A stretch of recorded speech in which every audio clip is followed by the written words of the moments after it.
Hello again, gamers. Welcome back to the Board Game Captain. I'm the Captain, and today I'm going to be reviewing and talking about the starter set for Blade Runner, the role-playing game. So I want to start out by giving a big thank you to Free League Publishing, who gave me this product to be able to do some content with, like this right here, as well as to use in my games of Blade Runner, the role-playing game. So thank you, Free League Publishing.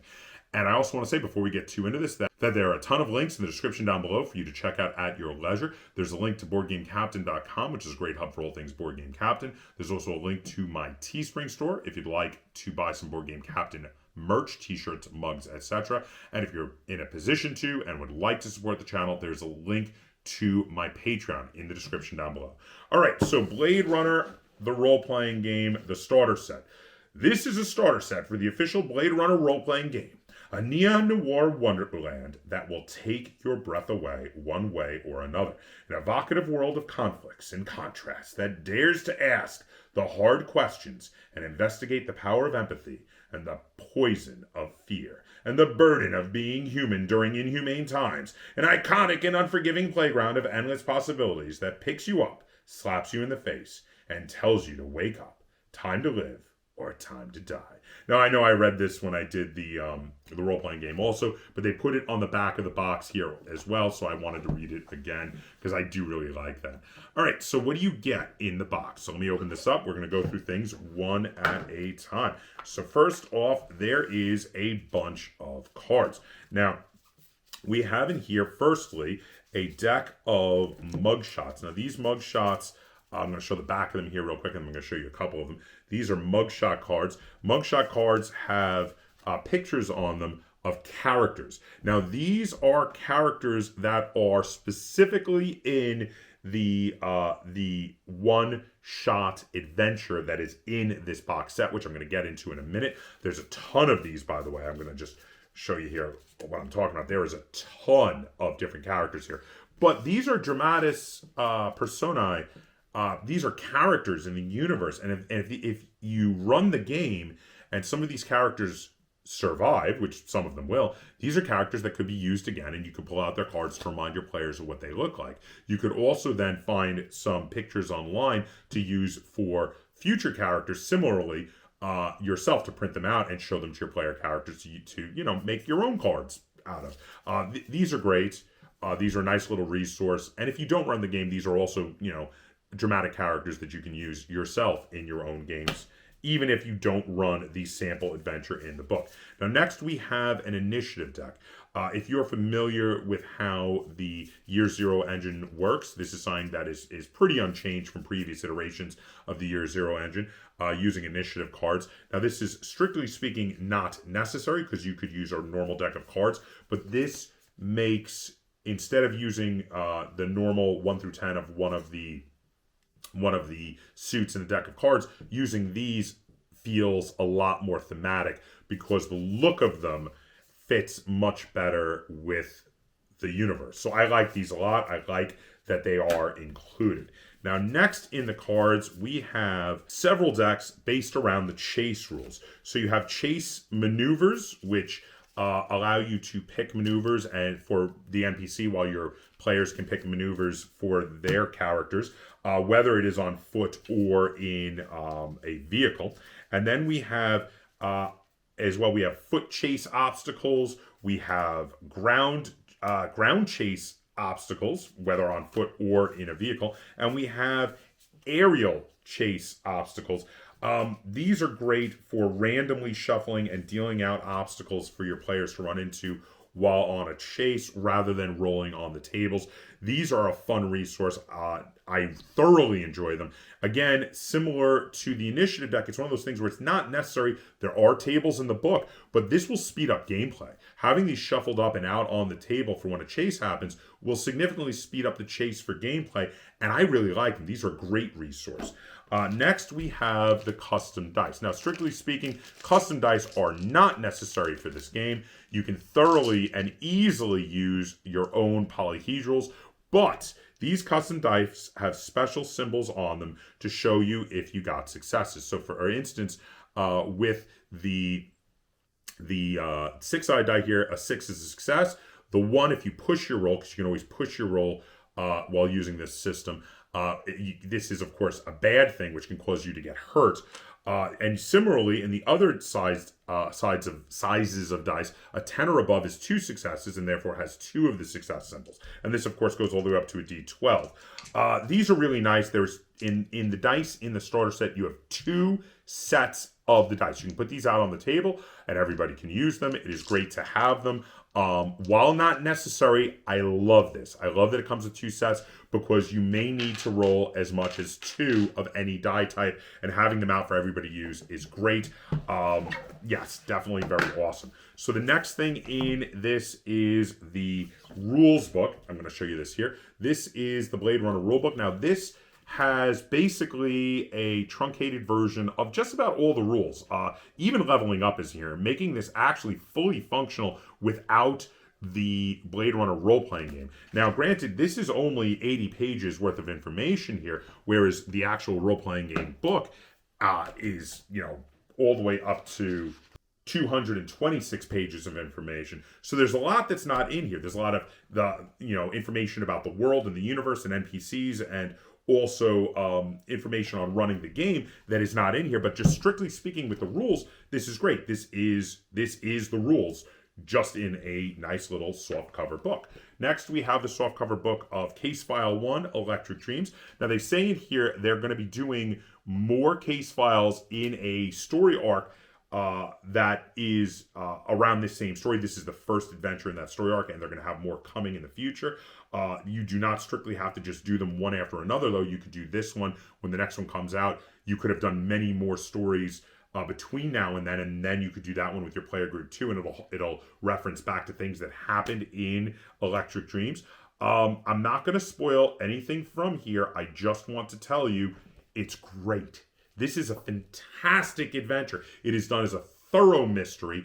It has a starting point which feels very much like the starting point in the original Blade Runner movie, which is very fun and enjoyable. And there's there's some really, really great elements in here. I like it a lot. Next, of course, we have a catalog here from Free League Publishing full of all of their awesome products. Again, I just love still getting these in box sets and board games, because it really very much is nostalgic for me. Because in these days, these are not necessary. Everything's on the internet, but having this is just a little nostalgic kick for me, because all the old box sets used to always come with them. The next thing in here is a big fold-out map. So let me show this here. Now, this is one-sided. The other side is just sort of like black and greenish, not, looks like a blank computer screen from the universe. But this side here is a map of the entire area that you have for the downtown or central LA megacity. It is the same map that is shown on the inside cover of the role-playing game book. But here is a big fold-out. You could leave this on the table. It has lots of the locations labeled, so you can tell people where they are, where they're going, and they can see where places are in relation to one another. Then we have a ton of these little maps. I'm going to show one here that I don't think gives anything away from the story of the adventure. There are a ton of these, but these are mostly locations you're going to visit in the adventure. There's, for instance, here is a little bit of a bigger one for the memory lab.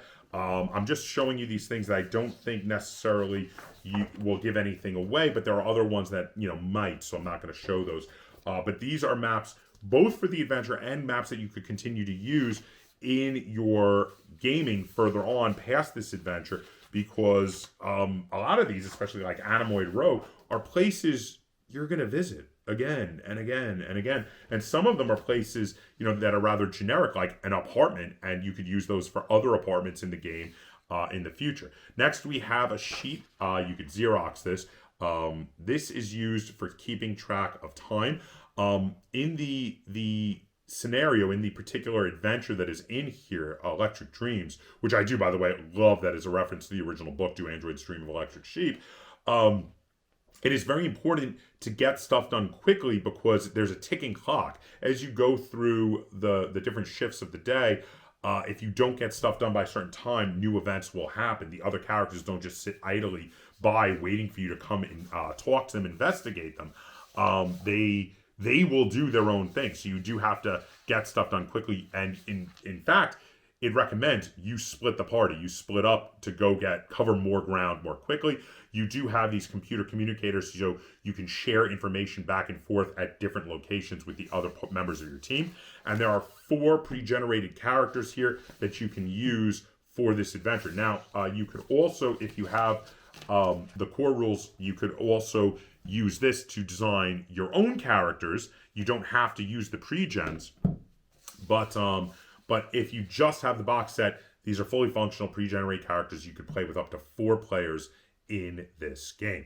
And finally, we have an envelope full of all sorts of goodies that I'm not gonna show you. Now, the reason I'm not showing you this is these are handouts. And there's a ton of them in here. I'm just gonna show from the side here so you can see, like, there's a ton of stuff in here. These are handouts of things that you're gonna discover during the case that you are investigating. And these are fantastic. This has some of the highest quality, best handouts. I wish I could show them to you, but I would be spoiling the case by doing so. But it includes even things like magazines and newspapers with literal readable articles that you can have in here. This stuff is great and definitely awesome. All right, so now whenever I review one of these starter box sets, I always review it in taking 2 main criteria into account. So the first criteria is, how good is this starter set as a starter set, as a jumping off point for the game? And the second criteria is, how much of this stuff are you going to continue to use? How much of it is usable for the foreseeable future with this game? So first off, as a starting point, this is phenomenal. This is one of the best starting points I've ever seen for a game, for any role-playing game.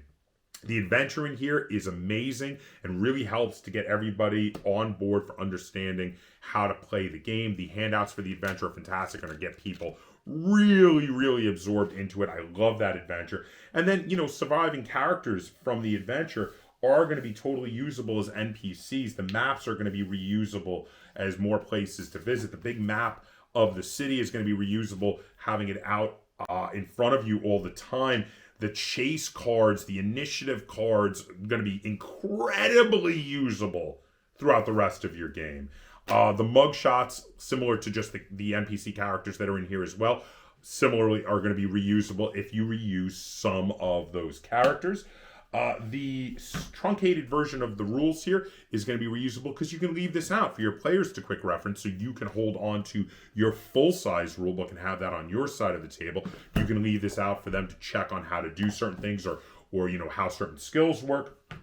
And the adventure, once it's done, its reusability is going to be a bit more limited, but there are, again, full descriptions of certain NPCs and certain locales in here that are not in the main book that will be reusable. So there's a limited but still possible amount of reusability in here. Similarly, also with some of the handouts, some of them might be reusable, but probably less than the rest of the things in this box set, because the handouts, again, are specifically for this particular adventure.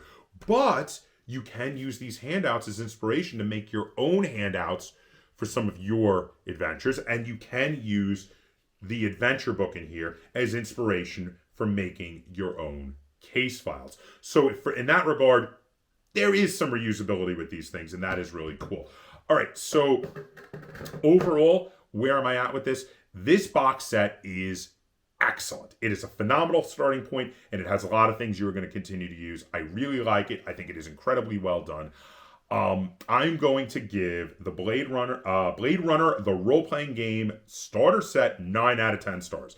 Really fantastic. One of the better starter sets out there. If you are playing Blade Runner, the role-playing game, or you're planning to play Blade Runner, the role-playing game, I highly recommend buying both the book and the starter set. I think the starter set is a good way to start. You're going to want the book because it has a lot more information in it. But combined, it's only about $100 for both together, because each of these are a little less than $50 each. And the starter set gets you a lot of stuff you're going to want. You're going to want the initiative deck. You're going to want the chase cards. They're fantastic. You're going to want 2 sets of the dice. These are really cool. And you're going to want all the maps. So, yeah, Yeah, I highly recommend it. It's almost an auto include for me.